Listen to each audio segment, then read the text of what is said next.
इस कार्यक्रम के पुण्यार्जक हैं जिन शरणम तीर्थ ट्रस्टी एवं गुरुदेव के अन्य भक्त श्री भूपेंद्र हुमड़, श्रीमती रेखा हुमड़, देव, वीना, मायरा, अंकुश, प्रेक्षा, अनीशा हुमड़ एवं समस्त हुमड़ परिवार, Mumbai Vapi, firm premium polyalloy limited.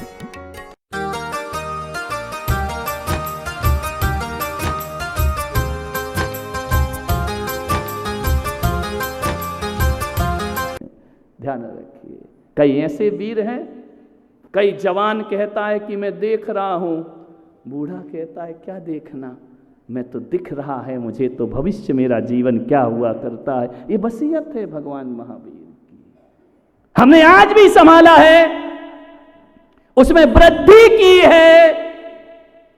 अब नंबर है आपका, आपको भी 3 चीज दी थी भगवान महावीर ने, लोटा, डोरी, छन्ना। कहाँ है? पानी छान कर पीते हो? बिस्लरी पीते हो? नहीं, पानी छान के पीते हो ना, जीवाणी करके पीते हो ना, है? पहले का जैन, रात्रि में जिसकी जैन कौन होता है मालूम है? सूर्य ढलते ही जिसकी रसोई घर बंद हो जाती है, और जब तक सूर्य ना आए तब तक रसोई घर खुला नहीं करता है वो संपदा तुम्हारे पास? मेरे पिता की, मेरे महावीर की संपदा है। भक्ष भक्ष का ध्यान नहीं है, होटलों में खा रहे, जाकर ढाबे में खा रहे हो। महावीर की वसीयत है, विचार करिए, आपकी रसोई में ऐसी चीजें आ गई हैं जिसे महावीर ने मना किया है, ध्यान रखना। कहाँ है? बोलो एक बार ईमानदारी से। पंचम काल में साधु आज भी 90% चरित्र निर्वाहन कर रहा है, 10% स्खलन हो सकता है, शारीरिक कमजोरी है, सहनन नहीं है। आप कितने प्रतिशत पाल रहे हैं? आपसे प्रश्न है।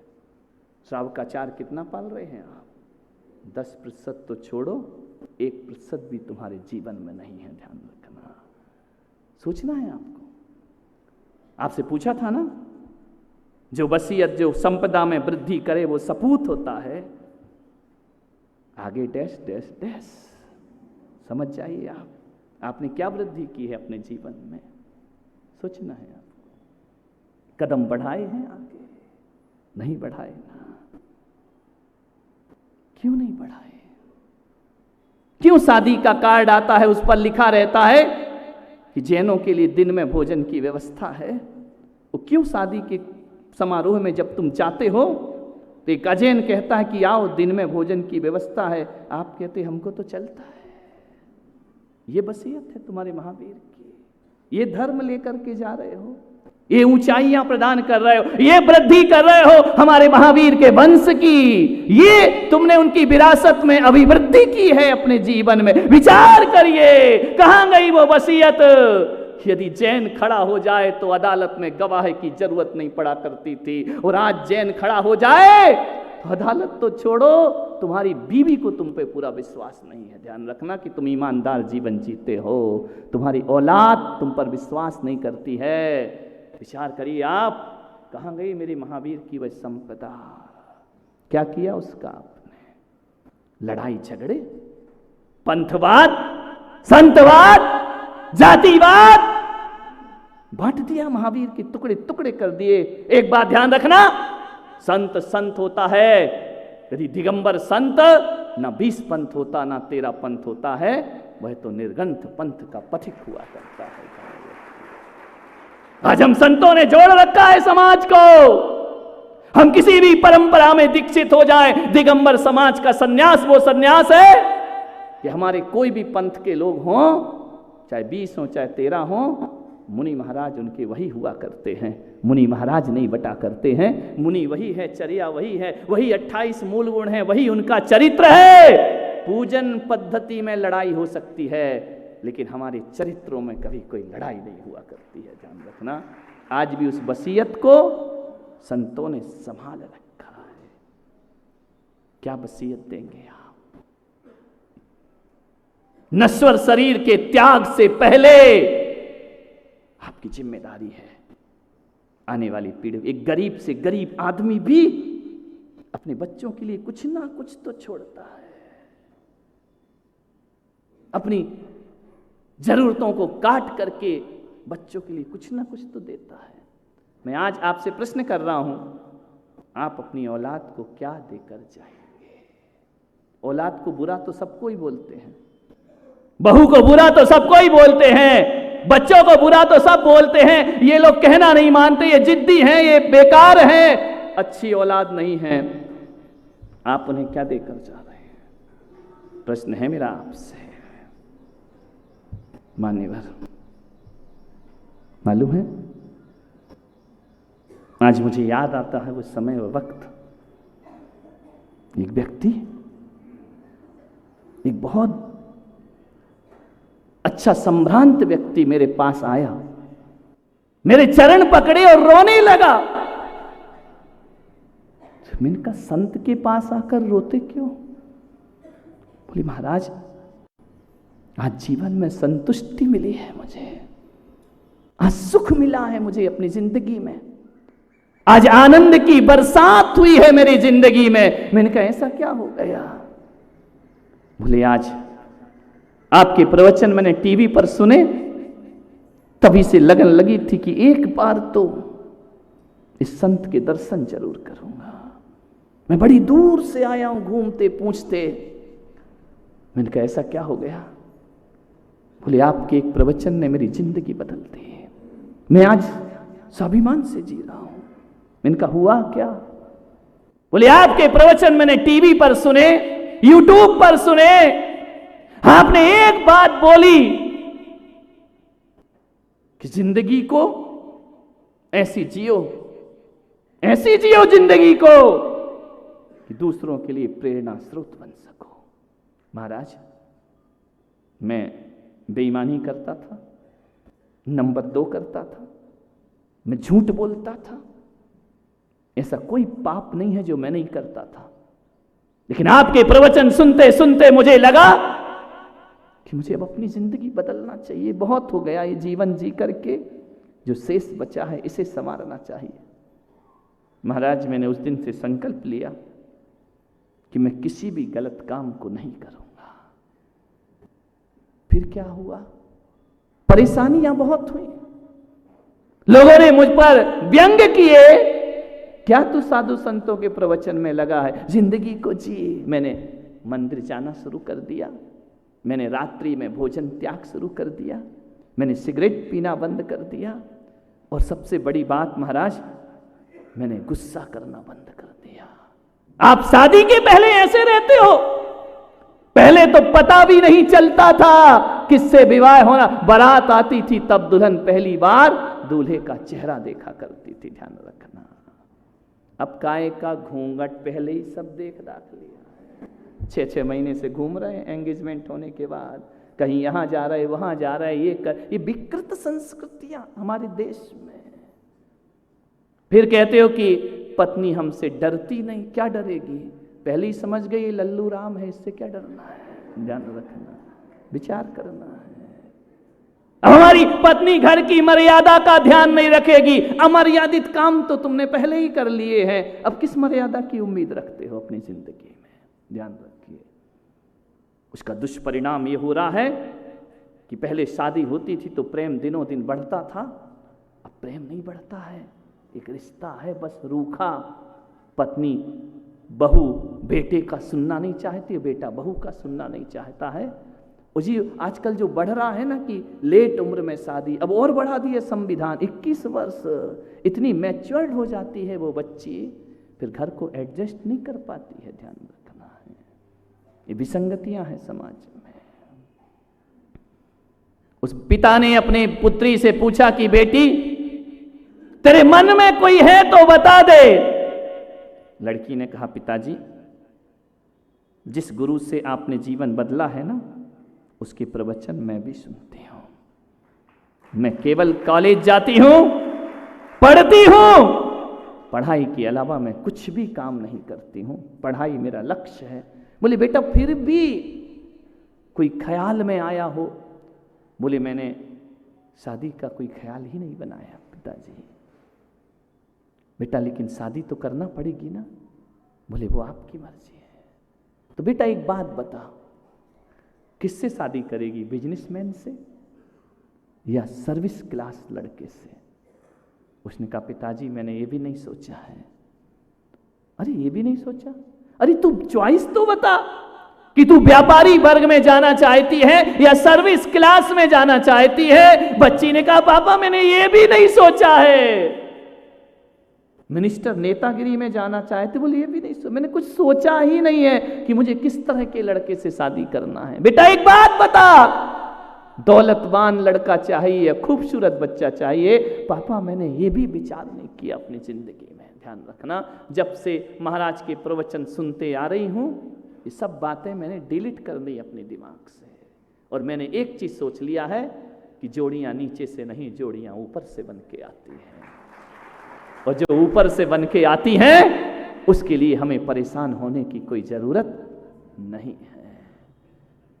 बेटा एक बात बता दे, तू यदि बता देगी तो मुझे तेरे लिए वर ढूंढने में सुविधा होगी, मैं तुझे गलत नहीं समझूंगा। बोले नहीं पापा गलत समझो या ना समझो, मैंने ऐसा कुछ भी नहीं सोचा है जिंदगी में। अच्छा बेटा एक बात बता दे, लड़का नहीं बता सकती कौन सा, ये नहीं बता सकती कि व्यापार या सर्विस, इतना तो बता तू किस तरह के लड़के से शादी करना चाहेगी? मालूम उस लड़की ने क्या कहा? पापा मैं आपकी बेटी हूं ना, और विगत 10 सालों में मैंने जो आपका परिवर्तन देखा है ना, अब जब आप पूछ ही रहे हैं तो मैं बताती हूं, मुझे ऐसे लड़के से शादी करना है जिसका नेचर मेरे पापा के जैसा हो। ध्यान रखिए, जो मेरे पिता के जैसा नेचर रखता हो, मेरे पिता के जैसा व्यवहार करता हो, मेरे पिता के जैसा बड़ा हृदय करके रखता हो। पापा यदि आपने पूछा है ऐसा लड़का ढूंढ करके लाना जिसका चरित्र मेरे पिता के जैसा होता हो, मैं उससे विवाह करने को तैयार हूं। महाराज मेरी आंखों में आंसू छलछला गए, और आज आपके सामने बैठकर मैं रोम रोम से रोमांचित हूं, और मैं इतना खुश हूं, इतना खुश हूं कि कम से कम मैं दुनिया के लिए आदर्श बना या ना बना, अपनी औलाद की नजरों में आदर्श बन करके खड़ा हो गया हूं। ध्यान रखना, ये विरासत है, ये वसीयत है।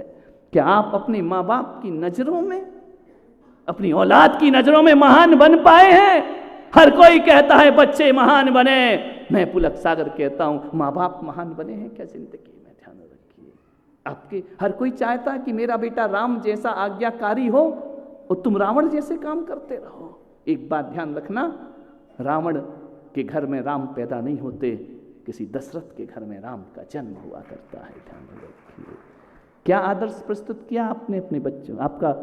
आपका बेटा कह सकता है कि मुझे हर जन्म में ऐसी मम्मी मिलना चाहिए?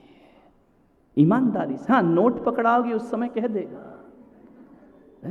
आपकी बेटी कह सकती है, आपका बेटा कह सकता है कि मां मुझे ऐसी पत्नी चाहिए जिसका नेचर तेरे जैसा हो, कह सकता है आपका बेटा।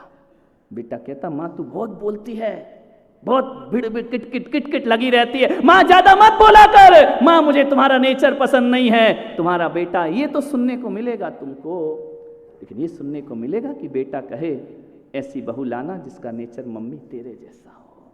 नहीं है ना, बेकार जिंदगी जी रहे हो आप। दुनिया की नजरों में आदर्श बनने वालों, अपने घर में आदर्श नहीं बन पाए हो।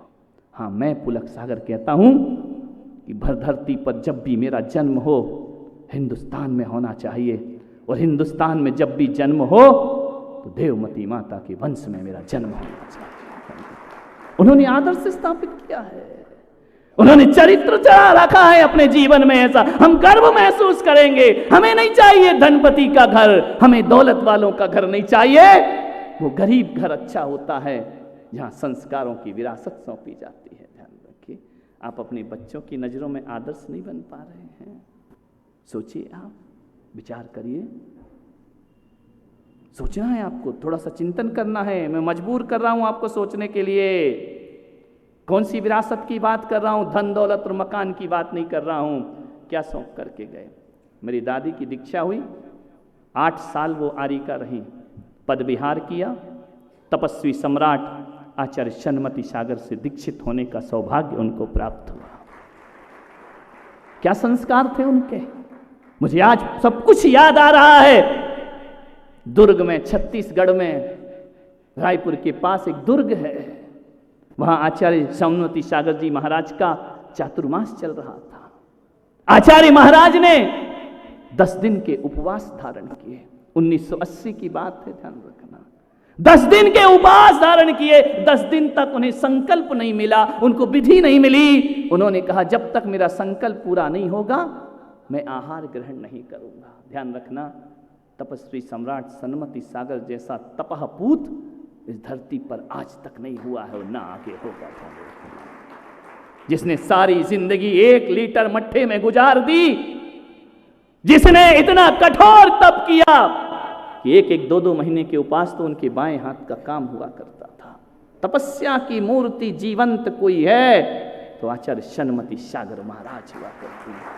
वो हमारे खानदान के गुरु हैं, हमारे वंश के गुरु हैं। वो उन्होंने बहुत उपकार किया है। उनके उपकार की छत हमारी पूरी खानदान पर महफूज किए है, हमको ध्यान रखना। इतने महान तपस्वी, कठोर तपस्चरण, 4-4, 5-5 दिन, 8-8 दिन के उपवास के बाद भी 1.5 घंटे खड़े होकर के सामायिक करना कोई सनमति सागर महाराज से जाकर के सीखे। बहुत तपस्वी थे। हाथ अंत समय आपको मालूम होगा, यहां महाराज आए भी हैं, उनके हाथ में व्याधि हुई, उन्होंने इलाज नहीं कराया। ध्यान रखना, ऐसे ही हाथ लेकर चलते रहे। देख करके आंखें भर आती थी उनकी तपस्या। जिसने अपना शरीर तप की अग्नि में झुलसा दिया हो, ध्यान रखना। कोई राग नहीं रखा अपने शरीर से। उन्होंने संकल्प ले लिया कि जो मुझसे दीक्षा लेगा तो मैं पारणा करूंगा, वरना नहीं करूंगा। पूरा दुर्ग समाज स्तब्ध हो गया। छत्तीसगढ़ का हर तरह की विधि मिला सकता है श्रावक, इतनी बड़ी विधि कि दीक्षा धारण करो। 10 दिन आहार नहीं मिले महाराज को पर्युषण में। 10 दिन तक उपवास किया। ये दादी, जिसका नाम पूर्णिमा देवी था, वह उनके दर्शन को गई। पूरा दुर्ग समाज देख रहा है। उन्होंने कहा कि गुरुदेव, हमने सुना है आप 10 दिन से निराहार हैं। उन्होंने कहा कि मेरी विधि नहीं मिल रही, इसलिए मैं आहार नहीं ले रहा हूं। क्या विधि है? जब तक कोई दीक्षा नहीं लेगा सनमति सागर आहार नहीं करेगा। उसने सोचा कि इतनी बड़ी समाज में एक भी दीक्षार्थी नहीं है। उसने कहा कि महाराज, मेरा जीना व्यर्थ है कि मैं घर में रोज रोटी खाऊं, मेरा गुरु भूखा बैठा रहे। ऐसी जिंदगी से तो, बेकार की जिंदगी, हमको तो प्राण त्याग देना चाहिए अपने। महाराज, कल आहार पर उठो। आपका संकल्प कोई करे या नहीं करे, ये पूर्णिमा देवी आपका संकल्प पूरा करेगी। केवल दर्शन को गई थी, केवल दर्शन को, सब कुछ छोड़ दिया, ये संकल्प पूरा करेगी।